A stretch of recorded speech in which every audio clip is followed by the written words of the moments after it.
And it's PLB with MLB News, back with another video. In today's video, we're going to talk about some new MLB free agents that can help your favorite team in 2021. So if you like this kind of content, make sure to leave a like, subscribe, and turn on notifications so you'll get notified whenever I upload a video. 75% of you that watch these videos are not subscribed, so get your life together and hit that subscribe button, turn on notifications, and leave a like.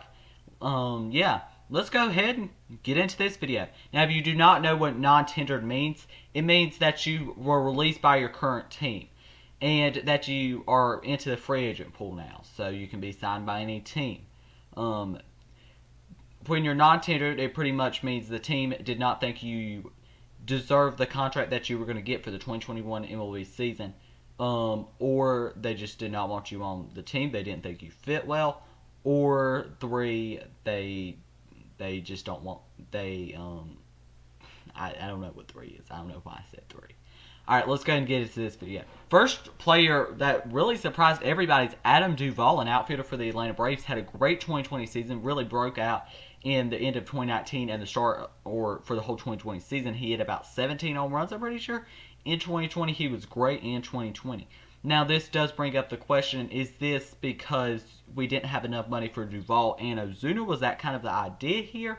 Or is it just the idea of we didn't think Adam Duvall deserved this amount of money? Because I think Adam Duvall is a very good baseball player. Does he play a better left field than Ozuna? You could question that. I don't think he plays a great field, but I don't think he plays a terrible field. There have already been rumors that the Braves want to re-sign Duvall in free agency. Next is Nomar Mazara, an outfielder for the Chicago White Sox. Nomar Mazara came into Major League Baseball with high expectations to be this next great outfielder, and he's just really not been that. Yeah, I really thought he was going to be good. I think he has a lot of value to a NL team if they could use a DH. Not saying that he's necessarily bad in right field, but he's a power bat he's a power bat. That's what he's best known as, a power bat. And after that, it's just kind of eh. Next is Carlos Rendon, a pitcher for the Chicago White Sox, who pretty much blew their season, if we're being honest. Carlos Rendon is a player that I never really thought had that great of potential. I thought he was always that back end of the rotation pitcher, and he's not proven me wrong. He's okay. He's nothing else but just okay. Next is Jose Martinez, an outfielder for the Chicago Cubs. I really think he has some value to a team. He can also play first base. He can play left field, first base, right field. I think he really has some value to a team. This makes no sense why the Cubs let him go. And here's why I think it does not make sense. Is because they need a power bat. Jose Martinez is a perfect definition of that. He does not play the field well. Cubs are one of the teams that really just did not make a lot of sense.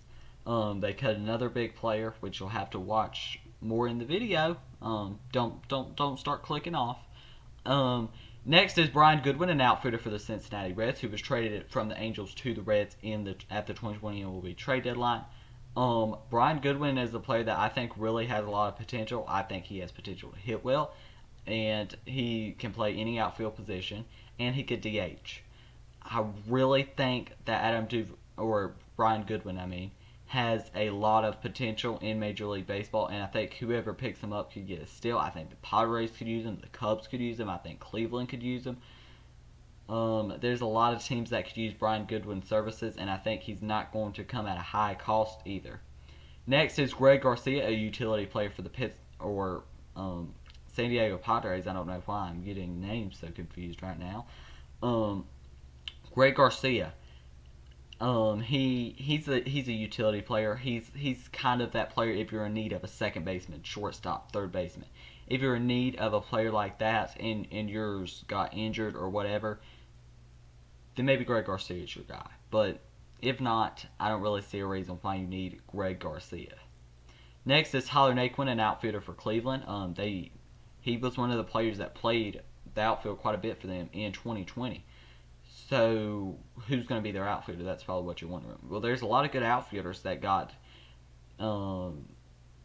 that got put into the free agency market yesterday. But, Tyler Naquin, he's so below average. Like, he does not do anything that makes me like, I want Tyler Naquin on my team. He just doesn't. Next is Franco, third baseman for the Royals. He finally broke out in 2020 after he's had these expectations for many years that he's going to be a good MLB player. He's just not been that, and yeah, I mean, it's it's he finally just broke out in 2020, and I think if he could, he should be glad that he got non-tendered because he can get off the Royals then, who's just a terrible baseball team. Next is Chasen Shreve, a pitcher for the Mets. He's like a AAA pitcher. Nothing much else to be said. Next is Eddie Rosario, an outfielder for the Twins, which surprised a lot of people, including myself.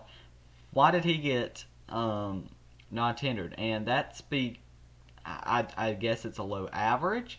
He doesn't play a bad left field, and he hits the ball well.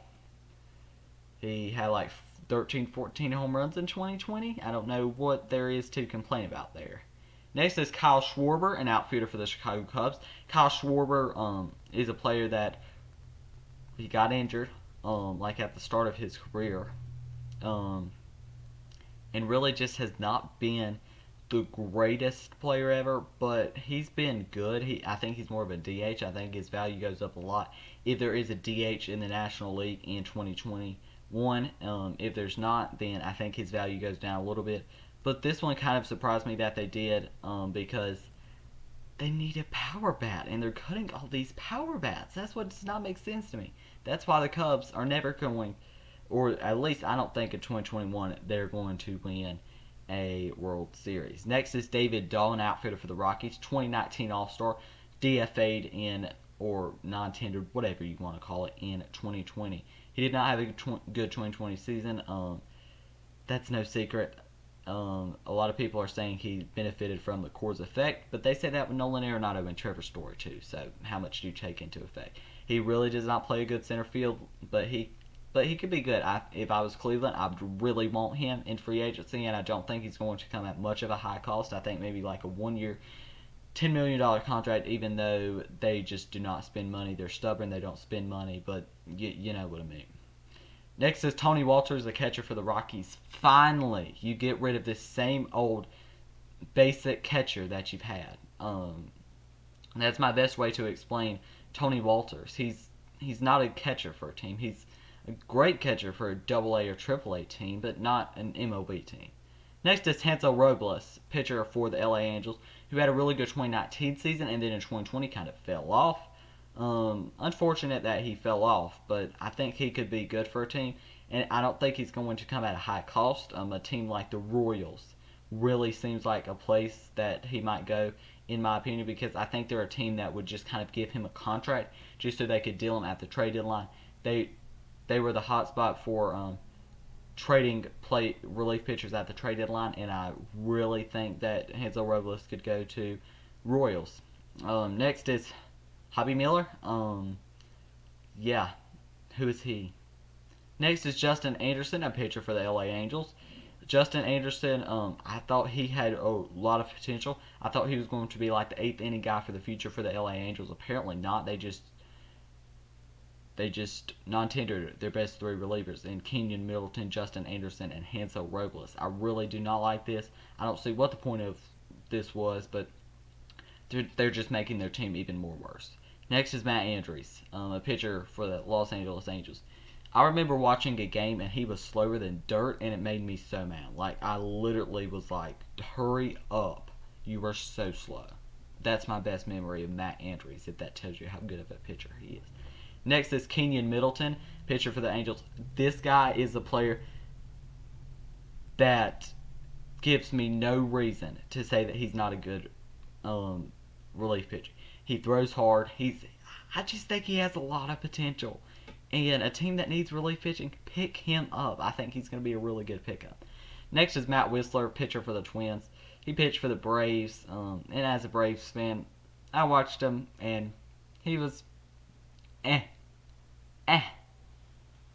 Next is Travis Shaw, third baseman for the Toronto Blue Jays. Travis Shaw is a player that can play third base, second base, first base, wherever he can play. But he's not a player that I think has that great of potential. Like, I think he's okay. but I think he's more of like a DH, honestly. Next is AJ Cole, a pitcher for the Toronto Blue Jays. AJ Cole, I don't think he has a lot of potential. Like, I just think he's the definition of mediocre. Next is Archie Bradley, a pitcher for the Reds. Another one that really surprised me. Like, what are the Reds doing here? But Archie Bradley got non-tendered after they traded for him at the deadline from the Diamondbacks. This kind of signals to me from these moves that they're kind of going into a rebuilding phase, even though it wouldn't make sense. Next is Jimmy Herget, a pitcher for the Rangers. Jimmy Herget, yeah, he's up and down in AAA in the major leagues, and I'm not a big fan, honestly. Jimmy Herget, I don't see him being that good of a pitcher. Next is Jonathan Holder. Jonathan Holder is a pitcher for the Yankees. I'm pretty sure he was like a top 30 prospect at some time, but he's just really not lived up to much potential. Next is Ryan Stanek, a pitcher for the Marlins. Ryan Stanek, why didn't they keep him? They're looking for relief pitching. Their new general manager, Kim and Jay, said that they're looking for relief pitching, and I think Ryan Stanek was right there. Ryan Tepera is the next player pitcher for the Blue Jays. Ryan Tepera is pretty good. I think he could be good in an eighth inning role for a team. Next is Nick Troffiano, a pitcher for the Mets. He is the definition of mediocre in my opinion. He's not really great. I mean, really? Nick Troffiano? Next is Alex Claudio. Alex Claudio is a player that really, I think, could have some value as like his seventh inning, eighth inning setup man. Alex Claudio, he's not left-handed, right-handed specialist like you may think he might be. He could pitch 1 or 2 innings and could be good for a team. Next is Tyler Anderson, a pitcher for the Rockies. Tyler Anderson is a player that I think really didn't benefit at all from Coors Field being his home stadium, and that's disappointing. Tyler Anderson, I think, really does have some potential. I think at this point in his career, he's probably like a number 4 or number 5, but that's not terrible. You're still in the major leagues. Tyler Anderson's a player that could be good in the back end of that rotation for a team. Next is Chichi Gonzalez, a pitcher formerly with the Rangers. It's time for him to call it quits. I'm sorry, Chichi, but it's time to call it quits. I mean, man, you're up and down. You can't stay in the major leagues. Bye. Next is Ariel Garado, a pitcher that got traded from the Rangers to the Mets in that trade that sent like a bunch. Ariel Garado, Robin Ceturinos, Todd Frazier to the Mets. He pitched terrible for the Mets. Nothing much more to be said. Next is Jeffrey Rodriguez, a pitcher for the Rangers. I think he really has some potential for a team. And I know this may seem a little crazy, but I really think he has some potential for a team. And I don't know why I think that, but I think he could be a good seventh inning role type of player. Next is Jose Urania of the Miami Marlins. And Jose Urania is interesting because I think he could be a good back end of the rotation pitcher.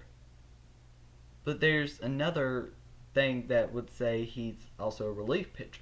So which one is he? That's kind of my question. I think he could be good for a team if they develop him right. Like I think a team like the Houston Astros would be very good and beneficial for Jose Urania, a team that really is known to develop pitching well. Next is Ben Gamel, an outfielder for the Brewers, another player that I was kind of surprised to see get non-tendered, even though he did not have a good 2020 season. Ben Gamel is a player that really performed well in Seattle, but they got traded or signed by the Brewers. I can't remember which, but I think he could be good for a team that needs outfield help. Next is Albert Amore, an outfielder for the Cubs. Now, this guy was supposed to be so good, but really has just not lived up to it. And it's kind of disappointing to see. But Albert Amore, I think, is perfect for a team that can develop players well. I think maybe the Cleveland's the right move. There's a lot of teams that need outfield help. I think the Rays could be another good move, even though the Rays are kind of stacked in the outfield right now. Next is Dylan O'Shields, outfielder for Cleveland. Player that was traded for a 2-time Cy Young. It was an hell of a trade all around. But, yeah. Next is Scott Hyman, an outfielder for the Rangers. Now, he has had some time in the major leagues, and he's just not performed well. He doesn't hit the ball well. He can play outfield, any outfield position, and first base. So he could be like a utility type of player, a team that I think he has a lot of potential. Just a team needs to develop him. Next is Bubba Starling, an outfielder for the Royals. Wasn't this guy supposed to be like the next great outfielder? Apparently not, because he just got non-tendered by the Kansas City Royals. Terrible move there. I think Bubba Starling did have a little bit of potential. Next is Daniel Robertson, infielder for the Rays. He's a player that I always thought had some good potential because he was a utility player, but I thought he had potential just because I just did because I can't explain it. He does not hit the ball well. I thought he had some potential. Wrong. Next is Hansel Alberto, an infielder for the Orioles. This is really surprising to me, a fan favorite in Baltimore, and I really think that this is just surprising to me. He's one of their best hitters. What are we doing here? And next is Kurt Casales, catcher for the Reds. Trevor Bauer's definitely not coming back now. This was the catcher that was always behind the plate when he was pitching. So yeah, those are the non-tender players that I think really could make a huge impact on a team in 2021 for a cheap cost. So if you enjoyed it, make sure you leave a like, subscribe, and turn on notifications so you'll get notified whenever I upload a video. 75% of you that watch these videos are not subscribed. Get your life together. Hit that subscribe button, turn on notifications, and leave a like. Thank you for watching, and I'll be back with more videos soon.